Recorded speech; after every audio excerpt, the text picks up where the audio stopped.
మీకు saloon industry మీద interest ఉంటే మాత్రమే ఈ వీడియో చూడండి, అదర్వైజ్ స్కిప్ చేయండి.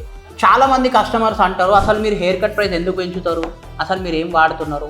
ఆ క్వశ్చన్లోనే మన వర్క్ని, మన స్కిల్ని కించపరుస్తున్నారు. Yes or no? 2015లా హెయిర్ కట్ ప్రైస్ 120 రూపాయలు ఉండే, ఈరోజు కూడా ఆ హెయిర్ కట్ ప్రైస్ 120 రూపాయలే ఉంది. చాలామంది ఇంకా 100 రూపాయలకు చేస్తున్నారు, 150లకు చేస్తున్నారు. 10 ఏళ్ళ నుంచి అసలు ఏం చేంజ్ అయింది? What has changed? Guys observe, నిత్యావసరాలు లైక్ పాలు, ఉప్పు, ప్రతిదీ పెరిగినాయి ఈ 10 ఏళ్ళల్లో. ఓకే, మీ రెంట్లు పెరిగినాయి.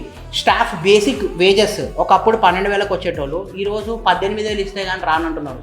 ప్రతిదీ పెరిగినాయి కదా గైస్. ఇందులో మనం చూడాల్సింది స్పెండింగ్ కాదు, ఇన్ఫ్లేషన్.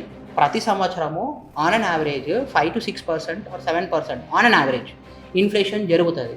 సో దాని తగ్గట్టు ప్రతిదీ చేంజ్ అవుతూ ఉంటుంది. అదేవిధంగా మన సలూన్లో మనం తీసుకునే బేస్ ఫేర్ కూడా పెంచాలి. కానీ ఇది పెంచకుండా కస్టమర్ని అక్వైర్ చేసే స్ట్రాటజీలు, పిచ్చకుండ్ల స్ట్రాటజీలు అంట నేను స్వామి శరణం, పిచ్చి స్ట్రాటజీలు ఇంప్లిమెంట్ చేసి కస్టమర్ని అక్వైర్ చేసే స్ట్రాటజీలతో మన ఇండస్ట్రీని ఖరాబ్ చేస్తున్నారు, మన వాల్యూని డిగ్రేడ్ చేస్తున్నారు. పని చేసేటోని 3 ఉత్సాహం 2 దొబ్బిన రోజు ఏఐ వచ్చి మిమ్మల్ని దొబ్బుతుంది. ఆ రోజు మీకు తెలిసి వస్తుంది.